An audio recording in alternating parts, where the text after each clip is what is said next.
In this video I'll show you how to use the spend money instead of purchases, where you have to create the invoice and then pay it. If you move across the top of the banking and then spend money, so we've just bought 10 postage stamps. So what we can do here, you can have a look and see if you've got a card file for Australia Post. Well, we haven't. You can create one if you like, but what I normally do is under the payee here I just put Australia Post.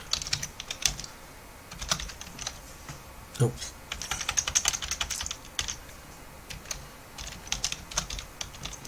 And in here I just put say 10 times postage stamps, or stamps, STAMPS.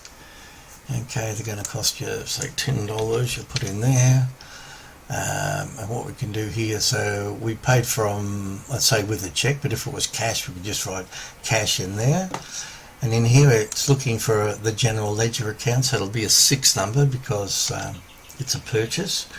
And down here we should have a general ledger account for postage, which we have, and that's it. And when you click record, that'll just record that we used a check out of that account to buy 10 stamps.